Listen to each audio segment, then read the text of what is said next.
오늘 말씀은 로마서 7장 23절부터 25절 말씀입니다. 제가 읽겠습니다. 내 속사람으로는 하나님의 법을 즐거워하되 내 지체 속에서 한 다른 법이 내 마음의 법과 싸워 내 지체 속에 있는 죄의 법으로 나를 사로잡는 것을 보는도다. 오라, 나는 곤고한 사람이로다. 이 사망의 몸에서 누가 나를 건져내랴. 우리 주 예수 그리스도로 말미암아 하나님께 감사리로다. 자, 또 하나 또 있습니다. 마태복음 5장 3절 4절인데 심령이 가난한 자는 복이 있나니 천국이 그들의 것이며 애통하는 자는 복이 있나니 그들이 위로를 받을 것이며. 예. 자, 오늘 이 말씀 가지고 함께 나눌 건데요. 제 주제의 말씀을 이렇게 정했습니다. 왜 하나님은 나에게 아픈 가시들을 보내실까? 라는 주제인데 여러분 왜 보내십니까? 오늘 같이 한번 이 말씀 가지고 함께 나눠보겠습니다. 자, 로마서 7장에서 이 사도 바울은 율법 계명을 통해서 자신 속에 있는 육신의 정욕과 탐심이 여전히 처리되지 않고 있음을 알게 되었어요. 그래서 자신의 죄는 더욱 드러났고 바울은 그 죄로 말미암아 사망과 고통 가운데 놓이게 된 것을 깨닫고 애통함과 탄식을 했어요. 이때 바울은 예수 그리스도로 말미암아 천국과 위로를 누릴 수 있었기 때문에 하나님께 감사하다고 또 고백을 하고 있습니다. 이 바울의 신앙 고백에 대해서 주님은 이렇게 말씀했어요. 어떻게 하냐면 팔복 중에서 첫 번째와 두 번째 복을 하나님께서는 말씀하셨는데 우리가 방금 본문에서 읽은 말씀이에요. 심령이 가난한 자는 천국이 저들의 것이다 했잖아요. 그리고 애통하는 자는 또 위로의 복을 받을 것이다 라고 말씀했어요. 따라서 오늘은 이 로마서 7장에서 바울의 신앙 고백을 팔복 중에 첫 번째와 두 번째 복의 관점에서 한번 알아보려고 하는 거예요. 바울은 하나님의 계명을 통해서 자신의 죄를 깨달은 이후 자신 속 내면에 보니까 선한 것이 전혀 없다는 걸 알게 되었어요. 그럼 바울이 율법을 통하여 죄를 깨닫고 난 이후에 자신의 내면을 보니까 내주하시는 성령으로 말미암아 선을 원하는 마음은 있어요.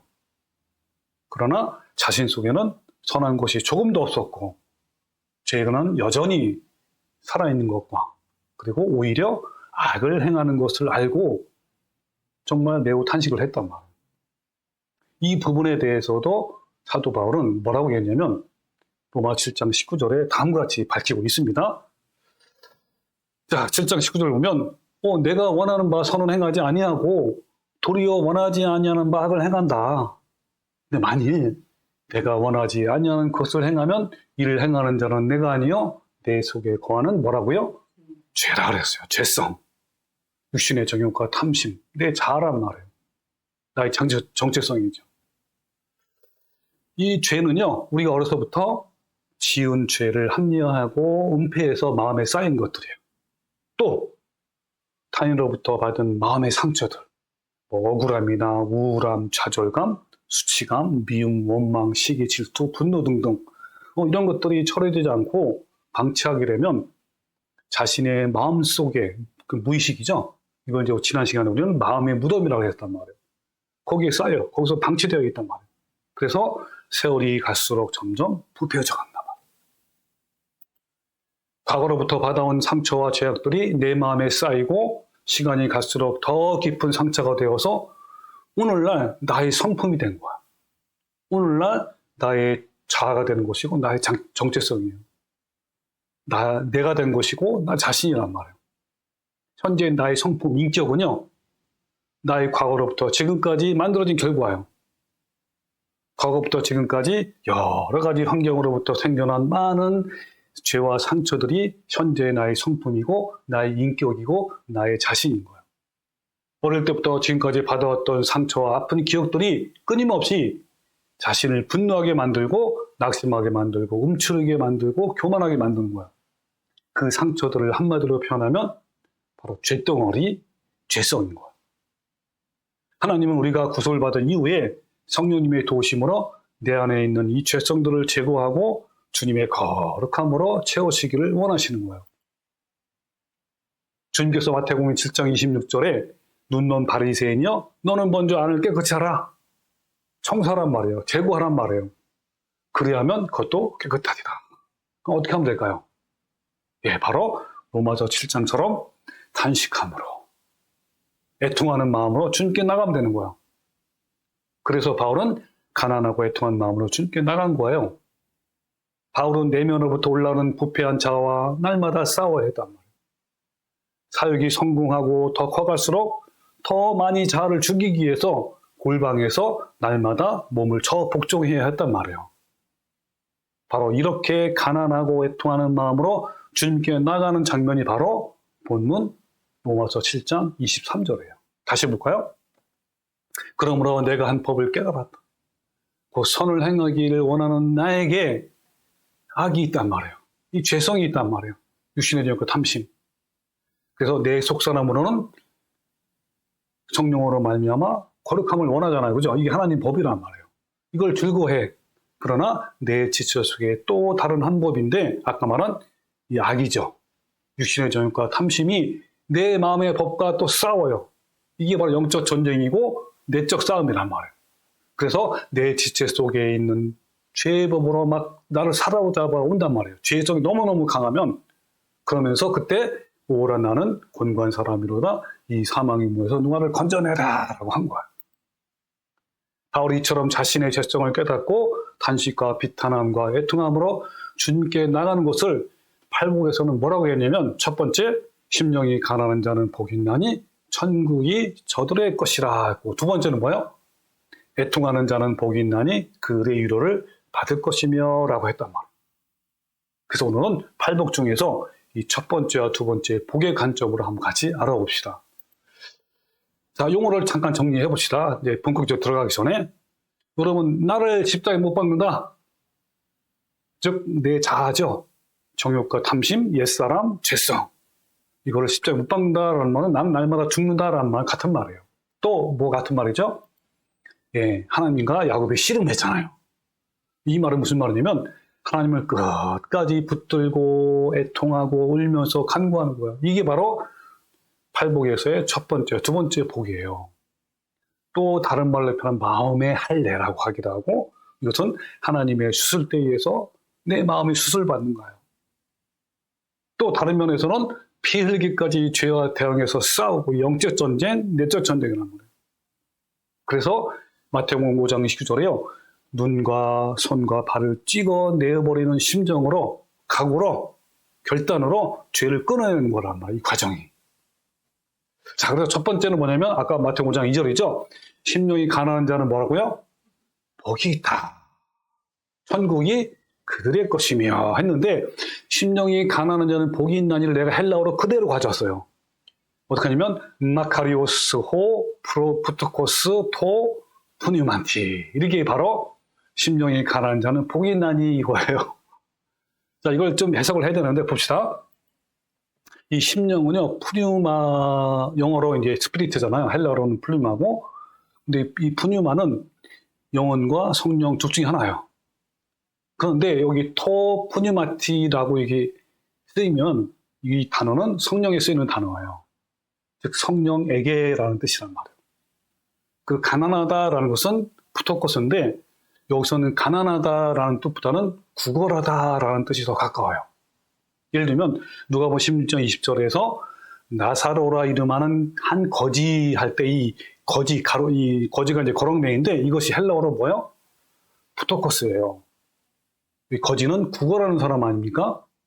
오늘날로 말하면 뭐예요? 노숙자를 말하는 거예요. 자, 푸토코스. 제가 고대 그리스어 사전에서 찾아봤어요. 여기 보면 첫 번째 뭐라 그러죠? 구걸하는. 예, 구걸하다가 더 맞는 거예요. 그리고 이 구걸하다 불쌍하다는 그 내면에 뭐가 있냐면 이 절체절명의 마음의 파산 상태를 말하는 거예요. 그러니까 절체절명이 뭡니까? 궁지에 몰려서 살아날 길이 없게 된 막다른 처지에 있는 상황을 말하는 거예요. 자, 그럼 봅시다. 헬라어로 마카리오스는 복이 있다 이런 거예요. 호는 이 정관사인데 주격이야, 주격. 그러니까 뭐뭐 하는 자 이런 거 되겠죠. 그리고 부터커스는 구걸하다야. 그리고 토는요 역격이에요. 정관사는 역격은 뭐뭐에게 보통 이렇게 해석을 한단 말이에요. 그리고 푸뉴마티는 성령이란 말이에요. 그럼 푸뉴마티는 뭐죠? 성령에게 이런 거죠. 그럼 이거를 한번 그대로 직역하면 뭐죠? 복이 있도다. 이제 복이 있도다. 이게 잠깐만 복이 있도다. 뭐뭐하는 자에게 구걸하는 자에게 성령님에게 구걸하는 자는 복이 있도다. 이렇게 얘기죠. 자, 한번 보여줄게요. 복이 있도다. 성령님께 구걸하는 자는 이런 거예요. 그러니까 절체절명에 파탄된 마음 상태에서 그렇다는 거야. 그 의역하면 이제 우리 현재 성경대로 하면 성령님께 구걸하는 자는 복이 있나니라고 하는 거예요. 여러분, 이 참 복은요, 행복은 마음이 깨어져서 파탄된 상태에서 또 시작되는 거예요. 근데 반대로 깨어진 마음의 상태가 없으면요, 복이 없는 거예요. 즉 생명의 길로 갈 수 없게 되고 천국을 얻을 수 없게 된다는 거예요. 성령님께 구걸한 자는 복이 있나니 천국이 그들의 것이며 했는데 이걸 좀 더 해석하면 이런 거죠. 자신의 죄성, 육신의 정이고 탐심인데 이것 때문에 마음이 파탄되어 두 손 들고 성령님께 주님께 구걸할 때 이 땅에서도 마음의 천국이 이루어지고 결국 내세에서도 천국을 누리게 되는 거예요. 따라서 성령님께 구걸하는 자에게 현재에도 그리고 내세에도 천국을 누리게 된단 말이에요. 성령님께 구걸하는 자는 하나님이 그 마음에 하나님의 사랑과 기쁨과 평강을 부어주셔서 그러니까 어때요? 현재도 천국이고 내세에도 천국이 되는 거예요. 이 복이 얼마나 귀중한지는 경험을 해본 사람만 알 수 있는 거예요. 자, 두 번째 복이 애통하는 자는 복이 있나니 그들이 위로를 받을 것이며. 자, 여기서 애통하는 자를 봅시다. 애통하다가 헬라어로 펜데오. 이거는요, 가장 가까운 사람이 죽었을 때 나오는 슬픔, 통곡, 비통함, 파탄된 마음. 극한의 고통과 슬픔. 그러니까 더 이상의 희망이 없을 때 이 단어가 사용됐단 말이에요. 또 우리나라에서 애통하면요, 한자로면 슬플해 알불통이에요. 그러니까 애가 타도록 통곡하는 거예요. 이 애는 창자를 말해요. 여러분, 애간장이 녹는다는 말이죠. 이어서 애간장은 창자와 간을 말하는데 그것이 녹는다는 뜻이에요. 아니, 얼마나 슬프면 창자와 간이 녹을까요? 그래서 한의학에서 심하게 걱정하면 창자에 염증과 장염이 생긴다고 하는 거야. 자, 이렇게 애가 타서 통곡하는 자가 위로를 받아요. 그 위로받다가 파라칼레오. 이 파라가 뭐냐면 옆에서, 곁에서 이런 뜻이에요. 그러니까 항상 곁에서 위로받다, 격려받다 이런 뜻이에요. 그래서 성령을 뭐라고 하냐면 헬라어로 파라클레토스 많이 들어봤죠? 이 파라가 뭐냐면 옆에서, 곁에서 그런 거야. 그러니까 성령님은 늘 곁에서 변호하시는 분이고 중재하시는 분, 보호해 주시는 분이에요. 그래서 보혜사이신 성령님이라고 하잖아요. 자, 우리가 파탄된 마음으로 애통할 때 보혜사이신 성령님이 함께 하셔서 우리를 도와주시고 변호해 주시고 중재해 주시고 보호해 주시고 지켜주시는 거예요. 위로를 받다라는 것은 이 땅에서도 성령님이 항상 함께 해주셔서 위로를 해주시지만 궁극적으로 위로는 뭐예요? 그렇죠. 천국에서 온전히 누릴 수 있는 거예요. 그래서 이 애통하는 자는 복이 있나니 그들이 위로를 받을 것이며를 의역하면 절체절명에 파탄된 마음 상태에서 애가 타도록 통곡하는 자는 복이 있다니 그런 거예요. 그런 사람이 어떻다는 거예요? 이 땅에서도 그리고 천국에서도 위로를 받는 거예요. 자, 질문 그러면 왜 그렇게 애가 타서 통곡을 해야만 복이 있다고 말할까요? 여러분, 하나님의 행복은요, 복은 매우 역설적이에요. 하나님은 우리가 마음에 파탄돼. 그래가지고 가난하고 애통하고 울어야, 즉 마음이 부서지고 깨어져야 또 가슴이 찢어지고 아프고 등골이 휘고 애통해야 행복이 있다고 하시는 거예요. 여러분 얼마나 역설적입니까? 세상이 말하는 행복과 전혀 달라요. 이런 극심한 슬픔과 애통이 있을 때 오히려 세상에서는 가장 불행한 사람이라고 해요. 세상에서 행복은 뭐 좋은 일만 생기고 만사 형통하고 축복을 받는 거예요. 아무 걱정이 없고 슬픔도 없고 모두가 형통한 것이 세상적인 행복이에요. 그런데 성경에서는 어때요? 행복은 그 반대란 말이에요. 가장 슬프고 비통해서 통곡할 때 행복이 있다고 말씀하시는 거예요. 왜 그렇죠? 왜냐하면 나의 죄성 때문에 마음이 파탄되어 주님 앞에서 애가 타도록 통곡할 때 그때 주님의 진정한 주님의 위로 하늘의 위로가 있기 때문에 내가 주님의 거룩한 성품을 간절히 담고 싶은데 오히려 나의 악한 죄성이 나를 지배하게 되면 여러분 어떻게 되죠? 또 그런데 나의 의지로 불가능하다는 것을 알게 되면요, 여러분은 어떻게 하시겠습니까? 그렇죠. 애가 타는 마음으로 주님께 나가지 않을까요? 그런데 이처럼 자신의 죄성에 대해서 애가 타도록 통곡하는 사람이 얼마나 될까요? 주님의 거룩한 성품을 정말 닮고 싶은데 오히려 죄로 말미암아 가슴이 아픈 사람이 얼마나 될까요? 그런데 하나님은 이런 사람에게 천국을 누리게 하시고 위로, 화평 이거를 주신다고 한 거예요. 할렐루야. 하나님 이러신 분이에요. 자, 우리 화면을 봅시다. 자, 이 첫 번째 복. 자, 요거는요, 뭡니까? 앞에 절체절명에 파탄된 마음 상태에서 성령님께 구걸하는 자는 복이 있다. 이렇게 하고요. 두 번째도 마찬가지예요. 절체절명에 파탄된 마음 상태에서 애가 타도록 통곡하는 자는 복이 있다라고 한 거예요. 이 공통점이 뭐죠? 절체절명에 파탄된 마음 상태라는 거예요. 이게 중요한 거죠. 이 마음이 절체절명에 파탄된 상태에서 주님께 구걸하고 또 마음이 절체절명이 파탄된 상태에서 애가 타도록 통곡하는 자가 진짜 복이 있다, 행복하다는 거예요. 그렇다면 이 마음이 파탄된 상태라는 것은 무엇을 의미하는 것이고 어디서 비롯된 것일까요? 바로 노숙자를 생각하면 돼요. 노숙자. 모든 소망이 끊어진 자로서 마지막에 선택한 것이 노숙자래요.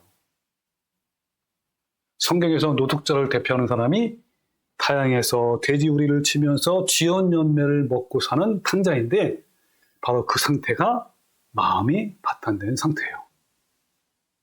이 노숙자가 된 탕자가 파탄된 마음으로 아버지를 생각하고 찾아가서 종이라도 좋으니 받아달라고 막 구걸하고 애가 타서 통곡하잖아요.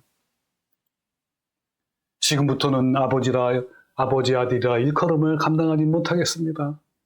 나를 품꾼의 하나로 벗어서 나를 종으로 사용해 주세요. 여러분, 이런 심정. 이 거지가 되어서 아버지께 돌아오는 탕자의 마음을 한번 상상해 보십시오. 탕자의 마음은 자기가 저지른 죄로 말미암아 완전히 파산 상태였단 말이에요. 이처럼 내가 얼마나 부패하고 타락하고 벌레 같은 죄인임을 깨닫게 되면 파탄된 마음이 되는 거예요. 그래서 가난한 마음과 애통하는 마음으로 주님을 찾고 또 구하는 거예요.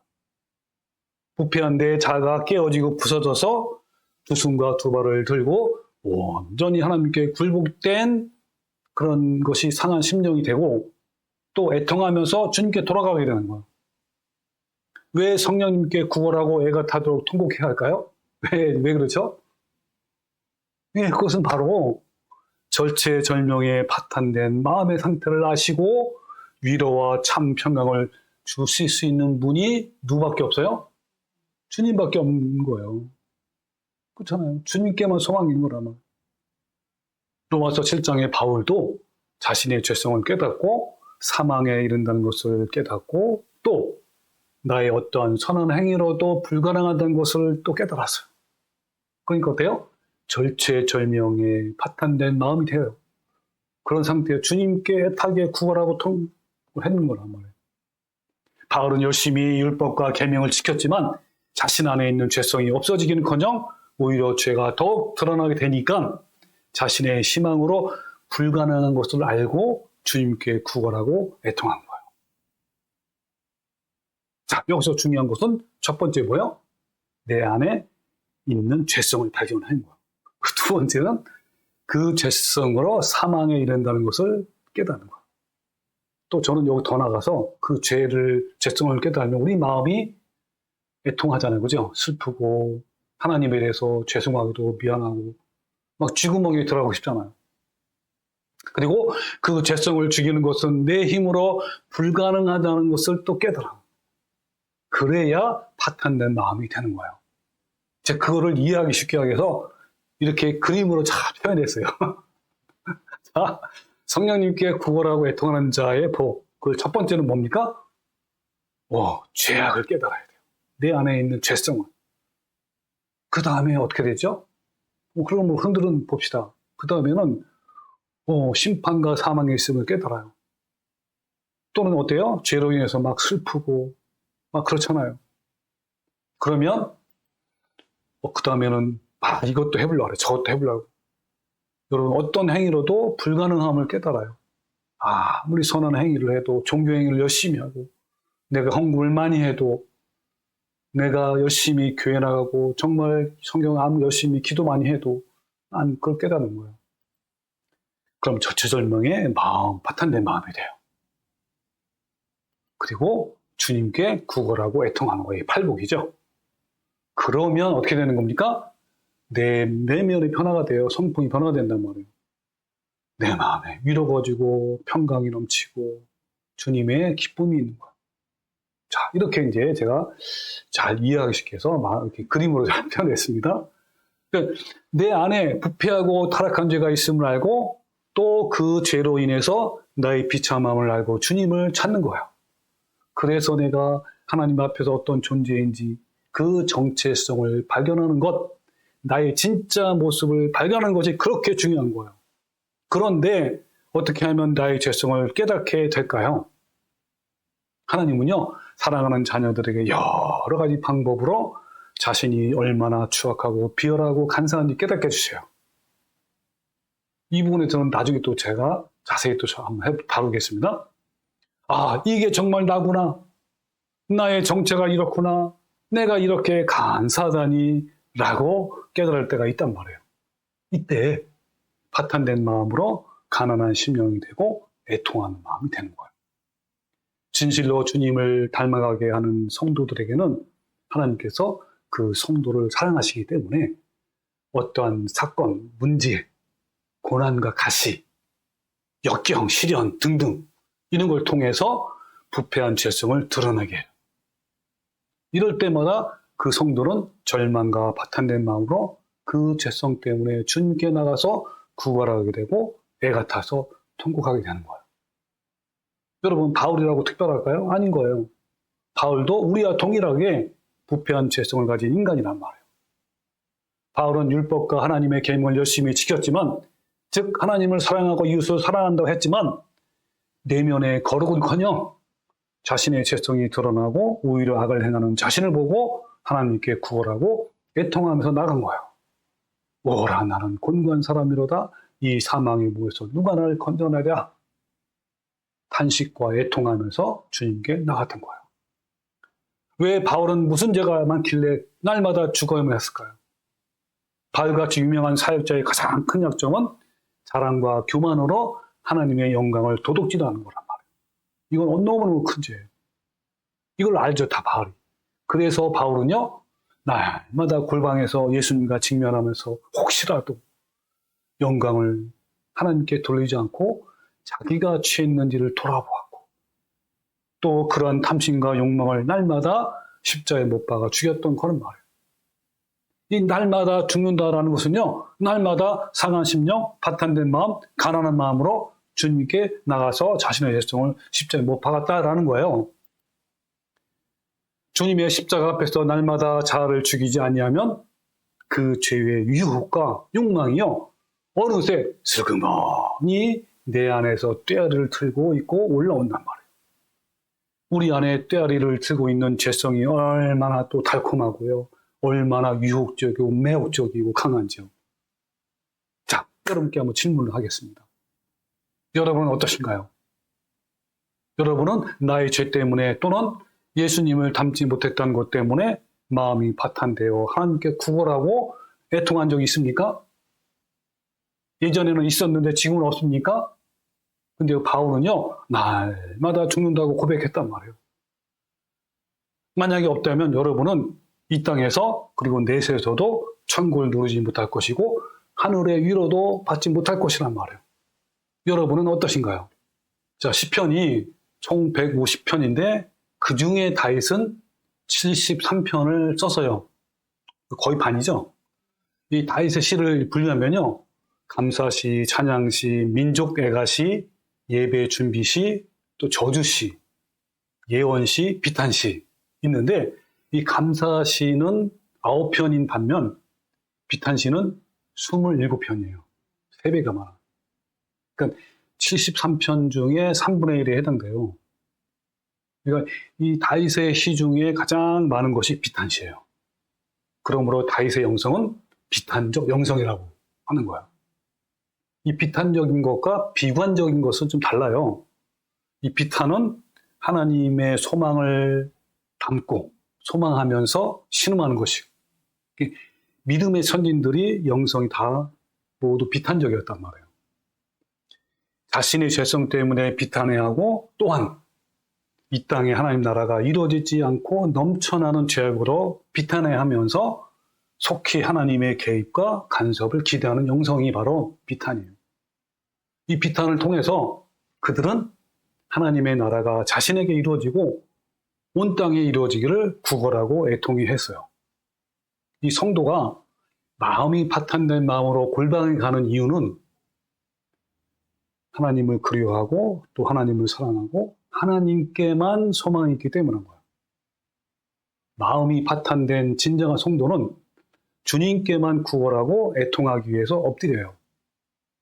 하나님의 손길을 그리워하고 위로와 평강의 은혜를 소망한다. 답답하고 억울하고 비통한 마음으로 엎드린 그들은 그 외로움 속에서 하나님의 위로를 그리워했단 말이에요. 이런 자에게 하나님께서 하나님의 위로와 또 사랑과 그리고 기쁨과 평강으로 응답해 주세요. 여러분, 이보다 더 큰 축복이 어디 있을까요? 그런데 하나님은 사랑하는 자녀들이 부패한 죄인임을 깨닫고 구걸하고 애통하기 위해서 또 큰 복을 주시기 위해서 어디로 보내신다고 하셨나요? 바로 그 장소는 광야교회. 하나님은 가난하고 애통하는 마음을 갖게 하기 위해서 우리를 기꺼이 광야길을 허락하시는 거예요. 이 고난은 그 자체가 주는 의미가 있어요. 여러분, 고난을 찾아오면 어떻게 하죠? 예, 일단 우리 성도들은 주님을 찾고 또 간절히 찾게 되어 있어요. 또한 고난의 유익은요, 고난 당할 때 나의 정체성이 드러나요. 극한 고난이 올수록 나의 추악한 정체성이 그대로 드러난단 말이에요. 이 먹고 사는 것이 편안하고 어떤 걱정거리가 없을 때는 나 자신이 예의 바르고 막 착하고 거룩한 것처럼 보이지만 극한 고난이 오게 되면 내 안에 있는 온갖 더럽고 쓰레기 같은 죄악들이 나오게 된단 말이에요. 뭐 우리가 보통 고난하면 크게 세 가지죠. 뭐 사람 관계에서 어려움이 있을 때, 뭐 이 쉽게 말하면 저 왼수 같은 놈이 있잖아, 그죠? 그리고 경제적 어려움이 있을 때, 또 질병이 이제 생겼을 때, 근데 그때 어때요? 그 고난 때문에 슬프고 힘들기도 하지만 우리 내면에서 온갖 부패한 죄악들이 나온단 말이에요. 그러기 때문에 이런 고난을 통해서 나의 정체성을 발견할 수 있는 거예요. 예를 들면, 내가 가까운 사람에게 무시당했어요. 부당한 대우를 받았고, 아니면 5천만 원이나 되는 이 돈을 사기당했어요. 좀 생각해 보세요. 어떻죠? 그렇죠. 그러면 이 사건으로 막 억울해서 마음이 괴롭기도 하고 막 생활고에 시달리기도 하고 우울감과 좌절감과 자살 충동에 빠지기도 해요. 그러면 이런 상황을 내 힘으로 견디기 너무너무 어려워요. 그러니까 나의 사정을 모두 아시는 주님께 나의 억울함과 원수를 갚아달라고 구걸하고 애통하게 돼요. 그런데 우리는 여기서 머무르면 안 돼요. 이때 우리가 반드시 깨달을 것은 바로 나의 정체성이에요. 내 안에서 올라오는 온갖 죄의 쓰레기들을 볼 줄 알아야 하는 거예요. 억울함과 배신감 때문에 내면에서부터 강하게 올라오는 이 분노심, 미움, 원망, 시기와 질투와 조급함과 원수감는 것과 폭언과 폭행 등, 또 한편으로는 내 안에서 올라오는 탐욕과 또 돈과 물질에 대한 집착 등등, 이런 내 안에서 올라오는 악한 죄악들의 정체를 분명히 발견해야 돼요. 이때 발견된 나의 죄악을 십자가에 못 박기 위해서 주님께 구걸하고 애통하는 마음으로 나가야 하는 거예요. 이처럼 하나님께서 나의 정체성을 깨닫게 하기 위해서, 또 내가 깨어지고 죽어야 할 부분이 무엇인가를 알려주기 위해서, 그리고 발견된 죄성을 죽이고 거룩함을 이루기 위해서 고난과 시련의 환경을 때때로 우리에게 주신단 말이에요. 우리에게 가시들을 보내주시죠. 그래서 우리에게 다가오는 고난과 시련을 두려워하는 것이 아니라 기뻐할 수 있게 되는 거예요. 다윗의 비탄시가 이렇게 탄생된 거야. 이 다윗의 비탄시는 거기에는 그의 고난과 함께 주님을 향한 간절한 마음, 구걸하고 애통하는 마음이 들어있어요. 저는요, 고난과 시련이 올 때마다 이 다윗의 비탄시를 읽고 묵상하면서 동일한 심정으로 구걸하고 애통하는 마음으로 주님께 토로하고 올려드렸어요. 시편의 마음이 나의 마음이고, 시편의 애통함과 소망이 나의 애통함과 나의 소망이 되는 거죠. 또 다윗의 회개가 곧 나의 회개가 되는 거예요. 그래서 저는 고난을 만날 때마다 시편으로 하나님과 씨름했고, 나의 마음을 토로했고, 간구로 올려드렸단 말이에요. 오늘은 제가 시편을 통해서 경험했던 방법을 몇 가지만 한번 소개를 한번 해보겠습니다. 자, 화면에 보시면요. 여러분, 고난이 오면 먼저요, 어떠냐면, 그냥 하나님만 찾게 돼요. 하나님을 그리워하고요, 하나님을 갈망하고 또 찾고 또 찾아요. 저는요, 그때 그 찾는 마음을 시편 42편에 이걸 읽으면서 묵상하면서 그대로 올려드려요. 하나님이여, 사슴이 시냇물을 찾기에 갈급한같이 내 영혼이 주를 찾기에 갈급합니다. 저는 이걸 읽으면서요, 그 목마른 사슴이 헐떡이면서 시냇물을 찾아가는 막 그 모습을 저는 내 마음에 그대로 올려드려요, 주님께. 주님, 저는 지금 이래요. 그 사슴같이 지금 너무너무 주님을 찾고 있습니다. 그 심정이 너무너무 간절해요. 그러면서 내 영혼이 하나님 곧 살아계시는 하나님을 갈망합니다. 내가 어느 때에 나가서 하나님의 얼굴을 배울게. 주님, 내 마음은 너무너무 억울하고 너무너무 슬프고 너무너무 힘들어요, 주님. 언제 주님께서 은혜를 저 주십니까? 이런 거예요. 사람들이 종일 내게 하는 말이 내 하나님이 어디 있느냐 하오니 내 눈물이 취하러 내 음식이 되었도다.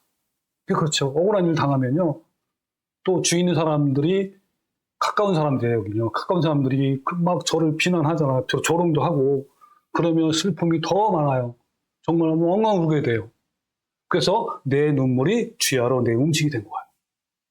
내 영혼아, 내가 어찌하여 낙심하며 어찌하여 내 속에서 불안해하는가. 너는 하나님께 소망을 두라. 이걸 읽으면서 그래요, 주님, 저는 주님께만 소망이 있어요. 저는요, 그 어떤 것에도 소망이 없어요. 주님이 저를 살려주지 않으면 저는 어디로 아무것도 없습니다. 저는 죽을 수밖에 없어요. 라고 하면서 그 마음 가지고 그대로 올려드리는 거예요. 그러면서 그가 나타나 도우심으로 말미암아 내가 여전히 찬송하리로다. 여러분, 나의 원수, 억울하게 만든 사람 있잖아요. 배신자. 이걸 하나님의 공의에 맡기는 거예요. 심판의 하나님. 자, 시편 13편이죠. 여호와여, 어느 때까지입니까? 그러니까 그 나를 이 대적자이죠. 원수 대적자로 인해서 마음이 얼마나 아프고 정말 고통스러우니까 주님이 언제까지 이래야 됩니까? 주님이 언제 저에게 나타나서 저에게 은혜를 주실 것입니까? 저 원수를 언제 갚아줄 겁니까? 그런 거예요, 지금요. 그러면서 나를 영영히 잊으시나이까. 여러분 이 글을 읽을 때요. 정말 얼마나 간절한지 아십니까? 그러면서 주의 얼굴을 나에게 어느 때까지 숨기시겠나이까. 주님 언제입니까? 빨리 오십시오. 그런 거죠. 나의 영혼이 번민하고 종일토록 마음에 근심하기를 어느 때까지 하오며 내 원수가 나를 치며 자랑하기를 어느 때까지 하리이까. 이거는요. 원수, 나를 괴롭히는 억울하게 만든 그 사람을 하나님께 갚아달라고 맡기는 거예요, 이게요. 그냥 맡길 수는 있어요, 사실은. 근데 내가 너무 아프잖아요, 마음이. 그러니까 그 내 마음의 아픈 마음과 함께 주님께 올려드리는 거예요. 여호와 내 하나님이여 나를 생각하사 응답하시고 나의 눈을 밝히소서. 두렵건대 내가 사망의 잠을 잠까 하오며 두렵건대 나의 원수가 이르기를 내가 그를 이겼다 할까 하오며 내가 흔들릴 때 나의 대적들이 기뻐할까 하나이다. 나는 오직 주의 사랑을 의지하였사오니 나의 마음은 주의 구원을 기뻐하리다. 네, 이런 심정. 때로 어때요? 파탄된 마음으로 간구하고 애통해도요. 하나님은 가만히 계셔요. 마치 팔짱을 끼고 멀리 계신 것처럼 이런 상황을 방관하시는 듯해요. 악에 대해 침묵하시는 하나님을 이해할 수 없어요. 속히 개입해달라고 불타는 마음으로 부르지만 여전히 응답이 없으시는 거예요.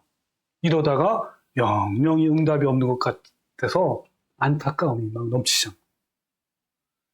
그래서 시편 23편에는요. 네 번의 아드아나. 어느 때까지입니까? 히브리어로 아드아나. 이것은 다윗의 마음이 아프고 가슴이 답답함을 표현한 거예요. 억울함과 비통함과 멸시와 비참함이 나를 짓누를 때 하나님 앞에 엎드리면서 아드아나 하는 거예요. 그러니까 이렇게 하면서 공의롭게 심판해달라고 탄원한. 여러분 그렇게 하십시오. 괜찮아요. 그러나 잊지 말아야 할 것은 나의 마음을 살펴보는 거예요. 자, 또 볼까요?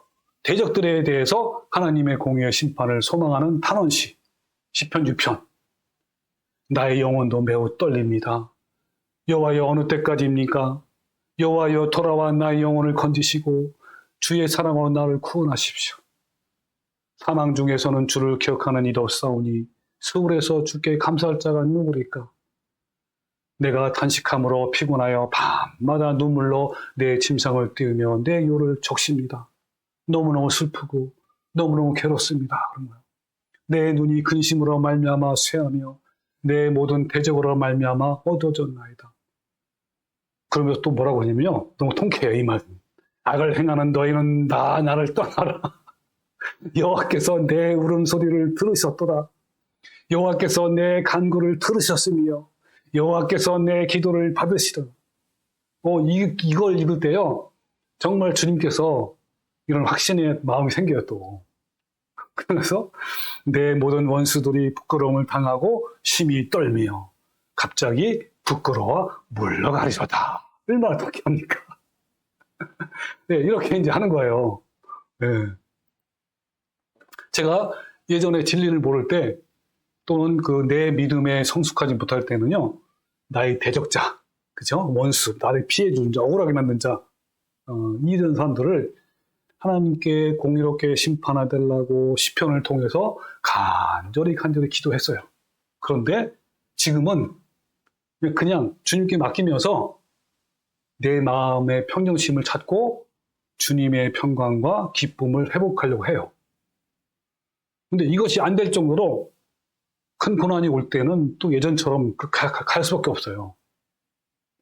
또 예전에는 저에게 고난이 올 때마다 주님께 나의 마음을 토로하면서 이 고난이 빨리 지나가게 해달라고 간절히 때로는 구걸하고 애통하면서 기도했지만 이제는 나의 사정을 나보다 더 잘 아시고 항상 선한 길로 인도해 주시는 주님을 그냥 신뢰해요. 그리고 고난과 문제에 초점을 두는 것이 아니라 내면에서 올라오는 쓴뿌리와 살아있는 육신의 정욕이 있는지를 가만히 살펴보고 성찰하는 것.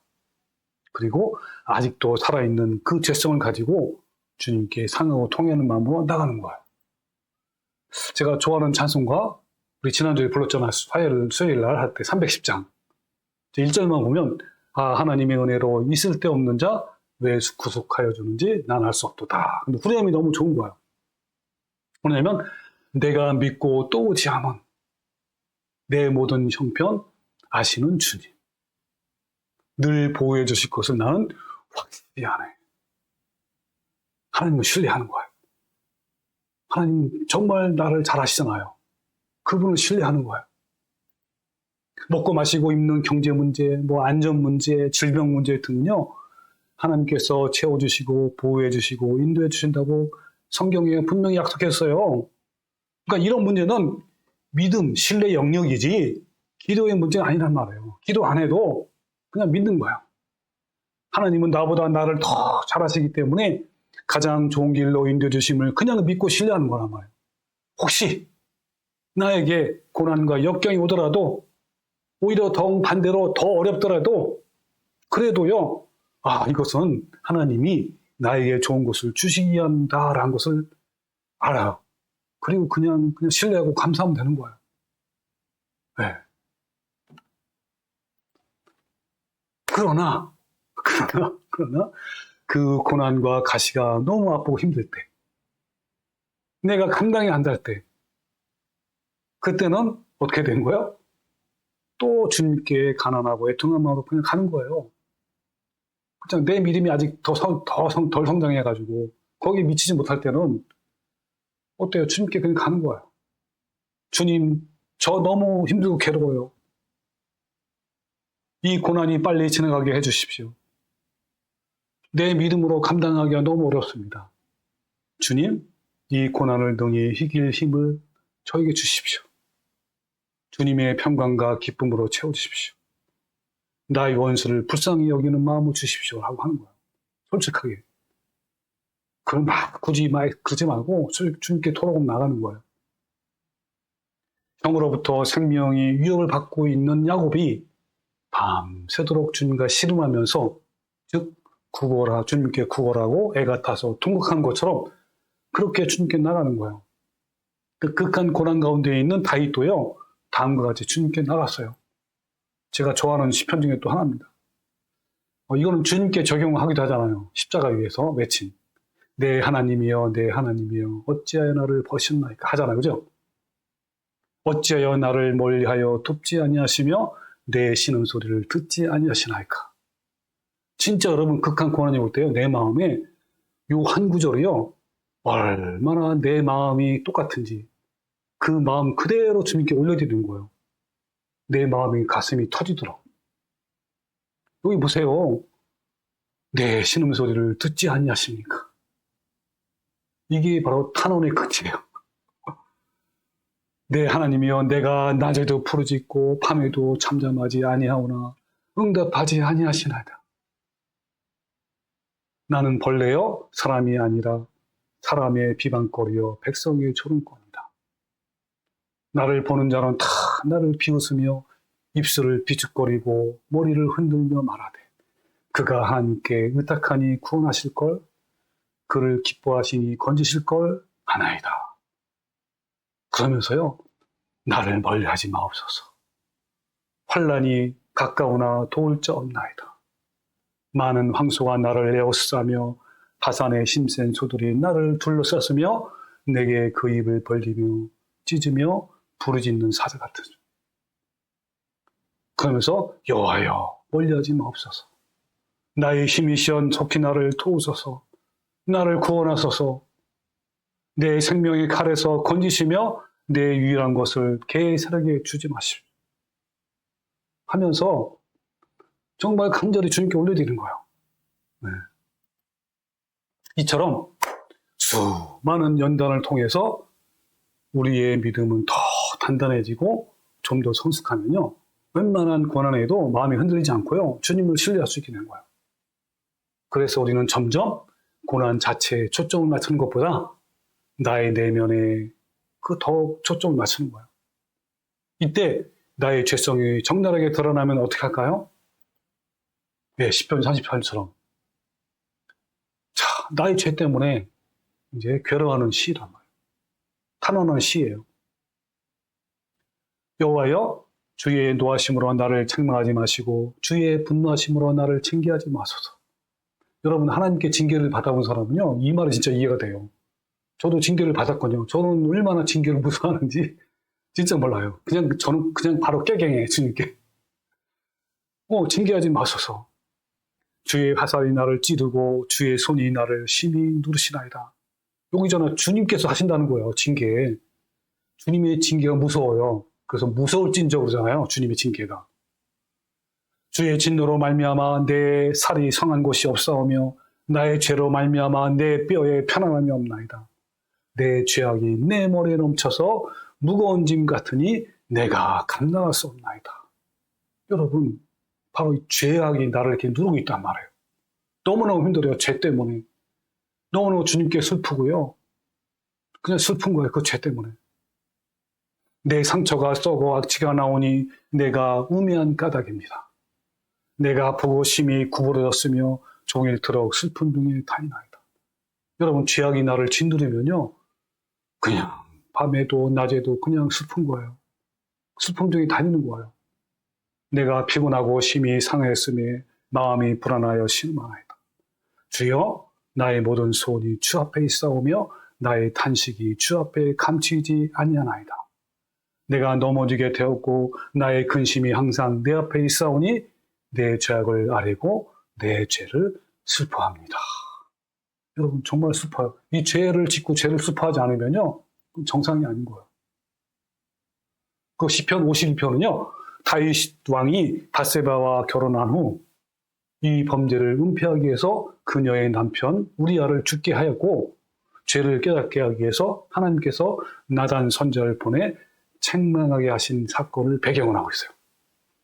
선지자의 책망을 듣고 자신이 얼마나 뻔뻔스럽고 가증스럽고 악한 존재임을 깨닫고 마음이 파탄되어서 하나님의 은혜와 자비를 구걸하고 애통하는 다윗의 마음을 볼 수가 있단 말이에요. 여러분도 범죄했을 때, 죄성을 발견했을 때 시편 51편을 그냥 읽지 마시고 내 마음을 담아서 다윗의 심정으로 아주 간절하고 애통하는 마음으로 하나님께 회개하시면 돼요. 또한 모든 시편을 읽을 때도 나의 기도가 되도록 마음을 담아 읽고 또 읽으시기 바랍니다. 제가 한번 시편 51편을 읽어볼게요. 하나님이여, 주의 인자를 따라 내게 은혜를 베푸시며 주의 많은 긍휼을 따라 내 죄악을 치워주소서. 나의 죄악을 말갛게 씻기시며 나의 죄를 깨끗이 제하소서. 물은 나는 내 죄가를 나오니 내 죄가 항상 내 앞에 있나이다. 내가 주께만 범죄하여 주의 목전에 악을 행했사오니 주께서 말씀하실 때에 의로시다 하고 주께서 심판하실 때에 순전하시다 하리다. 무술토로 나를 정결하게 하소서. 내가 정하리이다. 나의 죄를 씻어주소서. 내가 눈보다 희리이다. 주의 얼굴을 내 죄에서 돌이키시고 내 모든 죄악을 치워주소서. 하나님이여, 내 속에 정한 마음을 창조하시고 내 안에 정직한 영을 새롭게 하소서. 나를 주 앞에 쫓아다니지 마시고 주의 성령을 내게서 거두지 마소서. 주의 구원의 즐거움을 내게 회복시켜 주시고 자원하는 심령을 주사 나를 붙드소서. 그리하면 내가 범죄자에게 주의 도를 가르치리니 죄인들이 주께 돌아오리다. 하나님이여, 나의 구원의 하나님이여, 피 흘린 죄에서 나를 건지소서. 내 혀가 주의 의를 높이 노래하리다. 주여, 내 입술을 열어주소서. 내 입이 주를 찬송하여 전파하리이다. 주께서는 제사를 기뻐하지 아니하시나니 그렇지 아니하면 내가 들었을 것이라. 주의 번제를 기뻐하지 아니하시나이다. 이 번제는요, 내가 주님께 예배드리고 헌금드리고 주님께 뭐 올려드리고 이거 다 필요 없단 말이에요. 이게 중요한 게 아니라 뭡니까? 하나님은 이럴 때 바라요. 하나님께 구하시는 제사는 상한 심령이라. 하나님이여, 상하고 통회하는 마음을 주께서 멸시하지 아니하시리다 라고 한 거예요. 여러분, 이런 거예요. 여러분 어떠신가요? 하나님은 우리에게 하늘의 기쁨과 평강을 주시기를 원하셔요. 이 땅에서도 마음의 천국을 누리시기를 원하시고 나에게 또 내세에서도 영원히 함께 하시기를 원하신단 말이에요. 그러기 위해서 하나님께서 우리에게 시시때때로 고난과 역경과 가시들을 보내신단 말이에요. 고난과 가시를 통해서 주님만 찾기를 원하시고 또 내 안에 있는 죄성을 다스리시기를 원하신단 말이에요. 그런데 자신이 죄를 깨닫게 하시기 위해서 주시기 위해서 하나님이 내 주변에 아픈 가시를 보내주셨는데 그때 남을 탓하고 원망한다면 어디서 어떻게 내 자신의 정체성을 깨달을 수 있겠습니까? 만약에 자신에게 경제적인 어려움에 가시를 주셨다고 합시다. 그러면 어때요? 자신이 너무 가난해서 빚에 쪼들리고 너무 힘들고 어렵잖아요. 그러면 염려와 걱정이 되고 막 불안하고 초조하게 되니까 또 여러 가지 반응을 하게 되잖아요. 막 우울하고 막 짜증이 나고 또 서로 미워하고 원망하고 여러 가지 돈의 유혹이 막 또 밀려와요. 그럴 때 주님의 마음으로 자신을 비춰보는 거예요. 내가 얼마나 주님을 신뢰하지 못하면 이렇게 염려하고 걱정하고 불안해하고 우울하고 짜증하고 원망할까? 이걸 보는 거예요. 그러면서 자신의 불신앙의 마음과 죄성을 깨닫는 거예요. 그리고 파탄의 마음으로 주님께 나가서 주님에 대한 나의 불신앙, 이 죄성을 자백하는 거예요. 그러면서 구원의 기쁨을 달라고 가난하고 애통해야 하는 거란 말이에요. 하나님보다 돈을 더 사랑하는 자신의 부끄러운 모습을 발견하고 가난하고 애통하는 마음으로 때로는 처절한 마음으로 주님께 자복하고 회개하는 거란 말이에요. 돈의 마음에 뺏겨서 주님을 불신하는 마음을 슬퍼하는 거예요. 주님, 제가 주님께만 소망을 두겠다고 다짐했는데 제가 주님의 신실하심을 믿지 못하고 염려하고 불안해했습니다. 내 안에 돈에 대한 욕심과 탐심으로 가득했습니다. 주님, 저는 간사한 죄인입니다. 저를 불쌍히 해주십시오. 그렇게. 제가 한 가지 사례를 들었는데 사실 모든 우리 삶의 영역 속에서 자신이 얼마나 부패한 죄인임을 알게 해주는 것들이 얼마나 많은지요. 내 마음을 보면요. 때로는 거짓되고 자기 이익만 생각하고 이런 말도 있잖아요. 사촌이 잘 되면 배가 아프다. 그것처럼 시기하고 질투하는 거예요. 여러분 이런 것들이 보이지 않습니까? 그런데 우리는 남을 탓하고 원망하면서 자신의 정체성을 알 수 있는 기회를 모두 놓치고 마는 거예요. 그런데요, 이것은 또 아무것도 아니에요. 우리 인간의 마음이 얼마나 타락하고 간사한지요. 우리는 이 상황에서도 한술 더 떠서 자신의 공로를 막 내세운단 말이에요. 그래도 저는요, 교회에 빠지지 않고 꾸벅꾸벅 나오잖아요. 그래도 저는요, 날마다 성경도 읽고 기도도 하고 전도도 하고 있는데요. 나는요, 헌금도 하고 주일도 잘 지키고 그래요. 그래서 저는요, 신학도 공부하고 열심히 신앙생활을 했는데요, 등등. 아니, 이 고난을 통해서 많이 깨어지고 부서져야 될 거 아니에요. 그런데 그렇지 않는 거예요. 내 심령 속에 의가 하나도 없다는 것을 깨달아야 되는데 그렇지 않단 말이에요. 그래서 우리는 파탄된 심령이 되어 저절로 주님께 다음과 같이 고백을 하게 되는 거예요. 주님, 저는 추악한 죄인입니다. 호흡하는 것조차도 죄악입니다. 저에게 사는 것이 하나도 없습니다. 저는 죄인 중에 죄인입니다. 주님 저를 불쌍히 여겨주세요. 자, 이것이 본질적인 파탄 상태의 마음이고 가난한 마음이에요.